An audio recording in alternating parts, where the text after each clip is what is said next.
नमस्कार दोस्तों, स्वागत है आपका वीके न्यूज में। खबर है हज को लेकर। सऊदी अरबिया के मक्का शहर में होने वाले हज को लेकर बड़ी खबर है। सऊदी अरब ने हज को लेकर एक बड़ा फैसला किया और फैसला ये किया है कि 12 साल से कम उम्र के बच्चों को एंट्री नहीं मिलेगी। और इसे ही लेकर अब भारत सरकार की तरफ से या कहें हज कमेटी ऑफ इंडिया की तरफ से भी एक बयान आया है, बाकायदा एक सर्कुलर जारी किया गया है।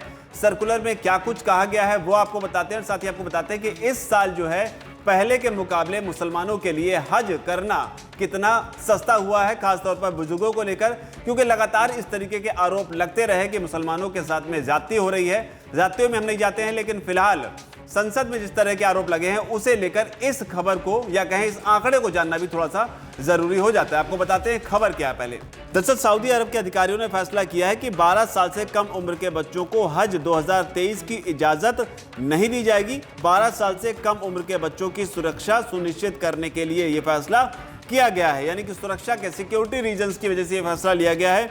अब उनके पास इस तरीके के इनपुट थे कि नहीं थे वो हम नहीं कह सकते, लेकिन फिलहाल सिक्योरिटी रीजंस की वजह से 12 साल से कम उम्र के बच्चों को एंट्री नहीं दी जाएगी या फिर उन्हें हज करने का मौका नहीं मिलेगा। इसे ही लेकर सर्कुलर जो जारी किया गया है और इस लिहाज से 30 अप्रैल 2023 को शिशुओं सहित 12 साल से कम उम्र के बच्चों के किसी भी आवेदन पर हज 2023 के लिए विचार नहीं किया जाएगा। 12 साल से कम उम्र के बच्चों के आवेदनों को रद्द कर दिया जाएगा, तो ये सर्कुलर में कहा गया है। इसके अलावा आपको ये बताना जरूरी है, यहाँ पर बुजुर्गों को प्राथमिकता दी जाएगी। हालांकि ये जानकारी जो मिली उसके मुताबिक हज जो है वो तकरीबन 80,000 रुपये सस्ता किया गया है। अब हज यात्रियों को 4.50 लाख यानी करीब 4.5 लाख के बजाय 3,70,000 रुपये ही देने पड़ेंगे। साथ ही इस साल पूरे देश में 25 ऐसी जगहें बनाई जाएंगी जहां हज यात्री जमा होंगे। इस साल 70 साल से ज्यादा उम्र वाले हज यात्रियों को प्राथमिकता दी जाएगी। लेकिन जो ताजा सर्कुलर आया है उसके हिसाब से उसके बाद आगे कितनी उम्मीद रखी जाए, इसे भी लेकर लिखा गया है सर्कुलर में, जिसमें कहा गया है कि यह उम्मीद की जाती है कि सऊदी अरब के अधिकारी मौजूदा परिस्थितियों को देखते हुए आगे की स्वास्थ्य और प्रशासनिक दिशा निर्देशों को निर्धारित कर सकते हैं और इसी के हिसाब से आगे जानकारी दी जाएगी। लेकिन बड़ी बात यह भी है कि आखिर हज में अब तक जो है कितने लोग जाते हैं, वो एक छोटा सा डेटा जो है वो भी आपको बताते हैं जिन लोगों को नहीं पता है हज के बारे में। तो आपको बता दें, सऊदी अरब के मक्का शहर में हर साल हज होता है।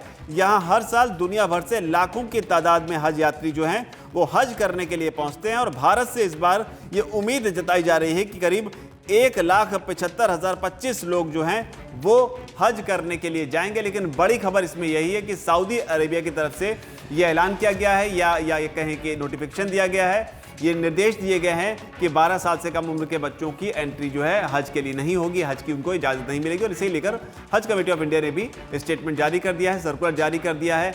12 साल से कम उम्र का मतलब ये है कि जो बच्चे बहुत ज़्यादा छोटे हैं, इन्फेंट्स हैं या टोडलर्स हैं, उनके साथ जो उनके पेरेंट्स अपने बच्चों को साथ में लेकर जाते थे, शायद उन्हें भी असुविधा होगी या वो भी नहीं जा पाएंगे। तो कुल मिलाकर इस रिपोर्ट पर आपकी क्या राय, अगर कमेंट सेक्शन में अपनी बात को आप जरूर लिखें। वीके न्यूज, राष्ट्र के नाम।